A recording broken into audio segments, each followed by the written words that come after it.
August 1976. A picturesque landscape nestled against Lake Washington in suburban Seattle. Pro football's newest team has returned from training camp and now prepares for opening day. The Seattle Seahawks, an expansion team in the NFL. The difficult task of giving direction to this new squad has gone to Jack Patera, an uncomplicated man of few words and solid coaching credentials, who coached the famous Viking defensive line into legend. But his first expansion team experience dates back to his playing days, when he closed out his career with a new team in town called the Cowboys. Thus, well-schooled in the problems facing expansion teams, Patera knows success comes from solid defense, an area he hopes to develop. Success comes from talent at the skilled positions, and success begins at quarterback, where Seattle's made things happen. Go!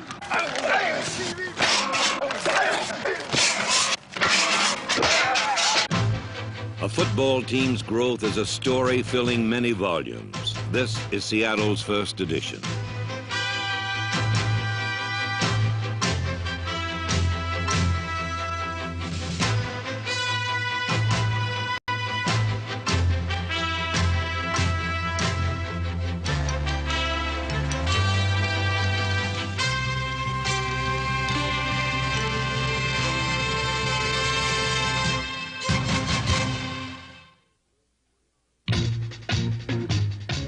One of Jack Patera's first priorities was to build a solid defense.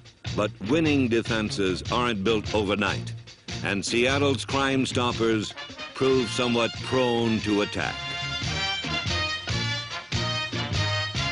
But like a dimly lit constellation on a cloudy night, several stars did shine brightly. One light of higher magnitude belonged to Steve Niehaus, Seattle's most effective pass rusher. The first-round draft pick from Notre Dame became Seattle's Defensive Player of the Year, as well as the NFC's Defensive Rookie of the Year, as voted by his fellow players.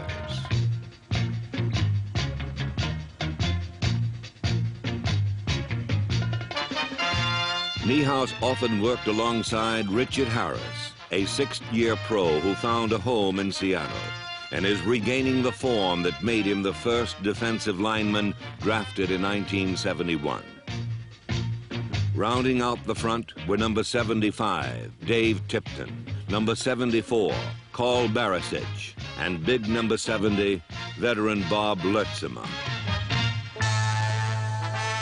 Streaking into prominence at linebacker was a bright young comet named Sammy Green, number 56, a rookie from Florida, where he was a consensus All-American a year ago. Green shared playing time with veteran outside man Ken Getty's number 36, a three-year starter with the Rams. But the dean of Seattle's linebackers was 12-year pro Mike Curtis. Back on the outside, Curtis showed he had not forgotten how to blitz. And though the collective wear of a dozen seasons may have slowed his step, it has not eroded his competitive edge. At 33, Mike Curtis still plays the game with pride and intensity, and the move to outside linebacker should prolong his career. But there's another advantage. When Curtis vacated the middle spot, former Steeler Ed Bradley, number 38, filled it, and filled it well. The one-time backup to All-Pro Jack Lambert can anchor the middle as well as range to either sideline to make a big hit, and he guards his coverage area like a hawk. For Ed Bradley is in fact a hawk, a Seahawk, and he owns all the tools to become a good one. Seattle's last line of Crime Stoppers drew its strength from a well-balanced tandem of deep backs. One, a veteran, safety Al Matthews, number 29. Matthews' law enforcement colleague was second-year safety Dave Brown, number 22. A unique chemistry developed. Al Matthews and Dave Brown, like Batman and Robin, the helmeted crusaders patrolled the streets and alleys of the secondary, fighting crime in whatever disguise they found it. The dynamic duo inspired others, and soon every Seahawk agent was laying down the law.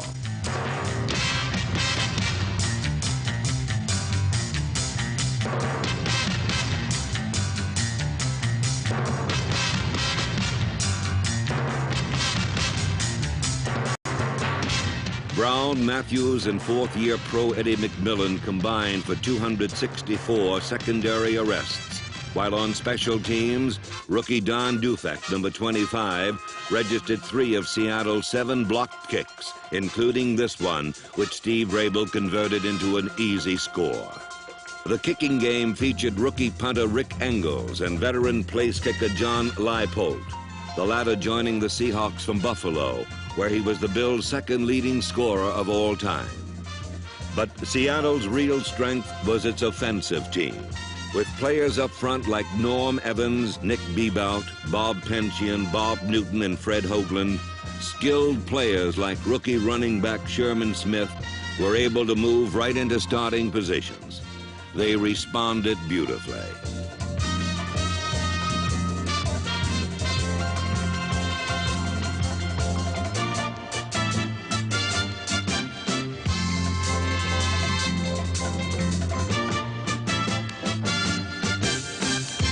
A year ago, Smith was a college quarterback at Miami of Ohio, so he's still learning the many skills required of NFL running backs. But he's learning fast. In his rookie year, he rushed for more than 500 yards, an average 4.5 yards a carry, establishing himself as a bona fide NFL running back. Opposite Smith was another little-known rookie who cracked the starting lineup, a powerful 230-pounder named Don Testament, who joined the Seahawks following short stints with Miami and Philadelphia. Testament's great balance and determination earned the praises of Seahawk coaches and earned him a regular job in the Seahawk backfield. Seattle's backs did a most competent job, and Seattle's pass catchers did even better. The prototype pro receiver must have the speed to go deep. But even more important is the ability to go up high and get the ball. Once in possession of the football, the true professional never gives it up. And in all due modesty, the most professional receiver holds his end zone celebration to a minimum. But Seattle's receivers are no dogs. Local favorite Ron Howard, number 87, went from the basketball courts of Seattle U to the special teams of the Dallas Cowboys before expansion brought him to Seattle. The homegrown receiver is nimble for a big man, and along with John McMakin, Howard should provide the Seahawks with a capable tight end for years to come. On the outside, Seattle boasted the sure hands of third-year pro Sam McCullum, number 84, whose specialty was getting open deep, and whose speed produced 4 touchdowns in '76, including the 70-yarder on opening day. But the biggest story among Seattle's pass catchers was the emergence of rookie Steve Largent, number 80, as a coming star. Largent is a gifted young 4th-round pick from Tulsa University. Unafraid to go high over the middle, Largent made himself right at home in the heart of zone defenses. He's a receiver in the Fred Biletnikoff mold, with a knack for the big play, Seattle's Offensive Player of the Year. In just his rookie season, Largent caught 54 passes and turned them into 705 yards and 4 touchdowns. And he's only just begun. No discussion of Seattle's skilled people is complete without a look at the man who makes it all happen. Jim Zorn, waived by Dallas in '75, Seattle's Player of the Year in '76. compiling more total yardage and completions in a single season than any rookie quarterback ever. Some say his style is reminiscent of vintage Fran Tarkington, a rambling, gambling, scrambling offensive catalyst who invents new and novel ways to score touchdowns.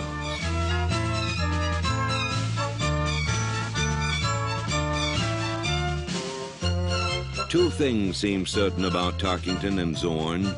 Both tend to stand out in a crowd, and both shake their feathers to the music of a different drummer.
Jim Zorn's skills match his excitement. His elusiveness allows him crucial extra seconds to find the open man, and he throws on the run as well as any passer in football.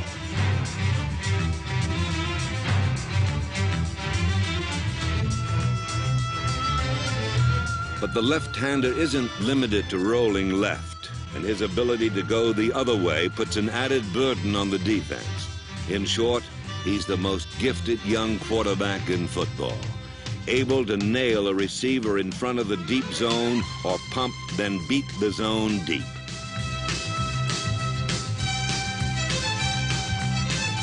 Zorn's got the strong arm to throw underneath the zone to the sideline, as well as the delicate touch to dismantle it over the middle. He can decoy defense one way, then feather a pass back the other. He can thread a needle between converging defenders, or he can serve up a 50-yard screamer. The NFL Players Association voted Jim Zorn the NFC's Offensive Rookie of the Year, and at only 23, Zorn seems destined for greatness. His development has been swift, and already he's acquired skills that have taken other quarterbacks years to learn. A young Fran Tarkington, perhaps, but an improving Jim Zorn for certain. In 1976, Zorn had the opportunity to meet his alleged prototype head-to-head. Week 10 in Minnesota. Jim Zorn against Fran Tarkington, the best of the new against one of the best of all time. A classic confrontation.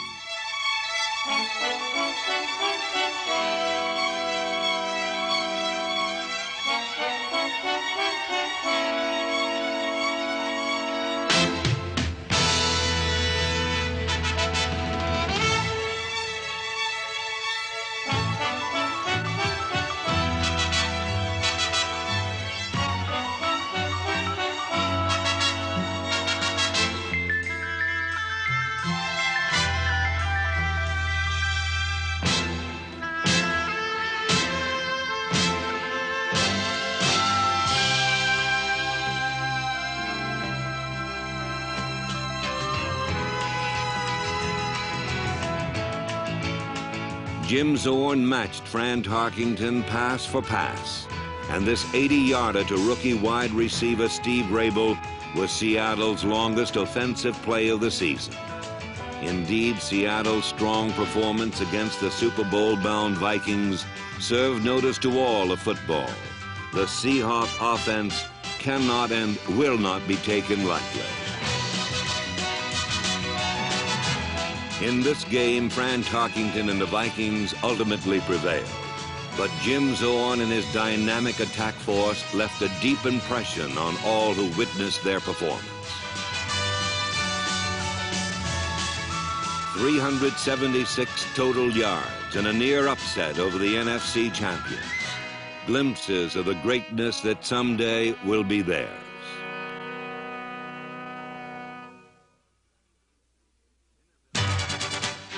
NFL expansion created two new teams in '76, and their eventual meeting took on great significance for both. Finally, a chance for Seattle to hang an opponent out to dry, and even more important, an opportunity for John McKay's Tampa Bay Buccaneers and Jack Patera's Seattle Seahawks to gauge their progress in a head-to-head matchup.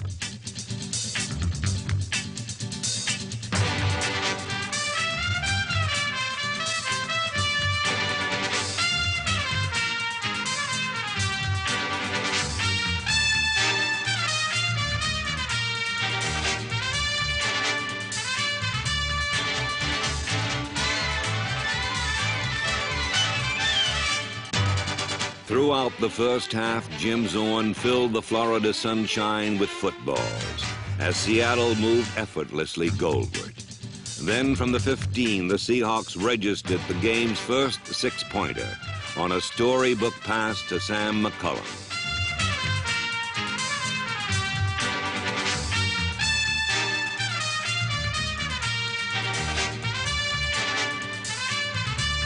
Seattle's flawless execution left the Buccaneers somewhat flustered, and a concerned Tampa Bay sideline sensed momentum slipping away early as the Seahawks went straight for the jugular. But the penalty flag that eclipsed Steve Largent's pass route proved to be a harbinger of misfortune. Largent's apparent score could have KO'd the Bucs, but the powers that be rendered their verdict. The infraction cost Seattle a touchdown, while subsequent events stirred partisan Buccaneer fans to a fever pitch.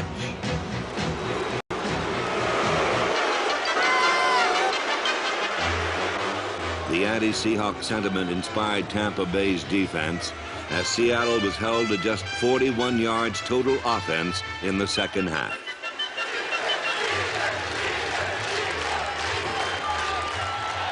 The city of Tampa rallied in support of its team's dramatic reversal.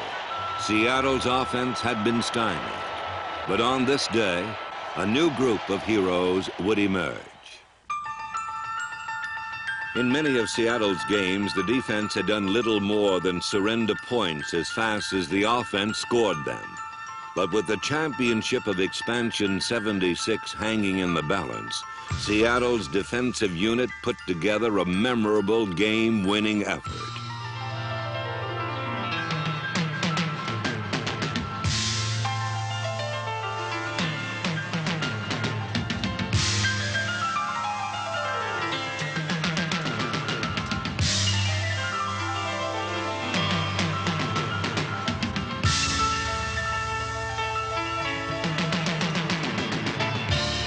Seattle's defense pulled in the slack as Steve Spurrier's Buccaneer attack could not locate even the smallest hole in the dike. Ed Bradley ranged the entire span of the field, meting out stiff sentences wherever he turned up.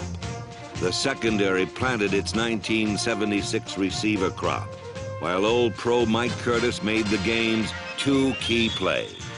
Seattle allowed only one touchdown and led by 3 points, as the intense heat began to take its toll on both clubs.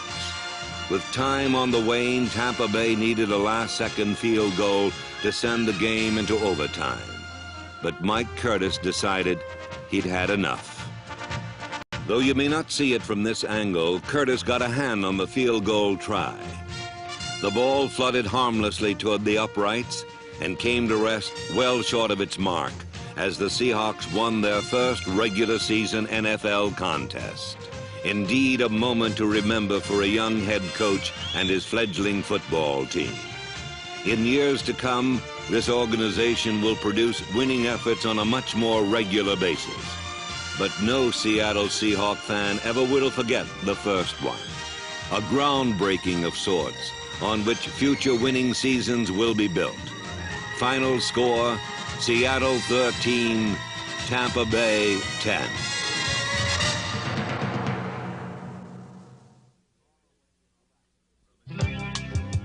From as far away as Alaska, Seattle Seahawks season ticket holders flock to the Queen City when the Seahawks are in town.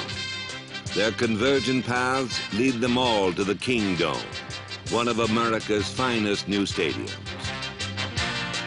When the Seahawks were in town, anyone with a lick of horse sense knew the Kingdome was the place to be. At tight end, number 81, John McMakin. Like the Tampa Bay game on the road, one home game always will be remembered from the 1976 season. In Week 9, the Atlanta Falcons came to town. Up to that time, Kingdome fans had not seen a regular season victory. And so, before a loyal hometown crowd, the stage was set for an historic moment as we pick up Cairo Radio's Pete Gross and his play-by-play account. Zorn on a quick count, drops back to pass, scampers out to his right, throws upfield, complete to Smith at the 10 to 5. He is in, touchdown Seahawks! Jim Zorn with nobody in behind him as a running back as they've got Testerman out to the right side of the field with two other wide receivers. Pass to McMakin over the middle to 10 to 5. He's in, touchdown Seahawks! Lawrence dropping back to his own 7-yard line, makes the grab, runs toward the middle of the field, laterally now back at his own 3, hit and thrown into the end zone. Now let's see if he was hit at the 1 and it's a safety. Atlanta back at their own 27. They go on a quick count. Hunter back to pass, throws up the right side, picked off at the 40-yard line by the Seahawks, return to the 30, down to the 20 to 15 to 10 to 5. Touchdown Seahawks! The interception made on the play by Al Matthews. Matthews is being mobbed by teammates. Largent comes in motion back toward the formation. Handoff to Smith, breaks across the 50, 45, 40 of Atlanta, keeps going to the 35. Nearly breaks away, finally does the 20, the 15, the 10, the 5. Touchdown Seahawks!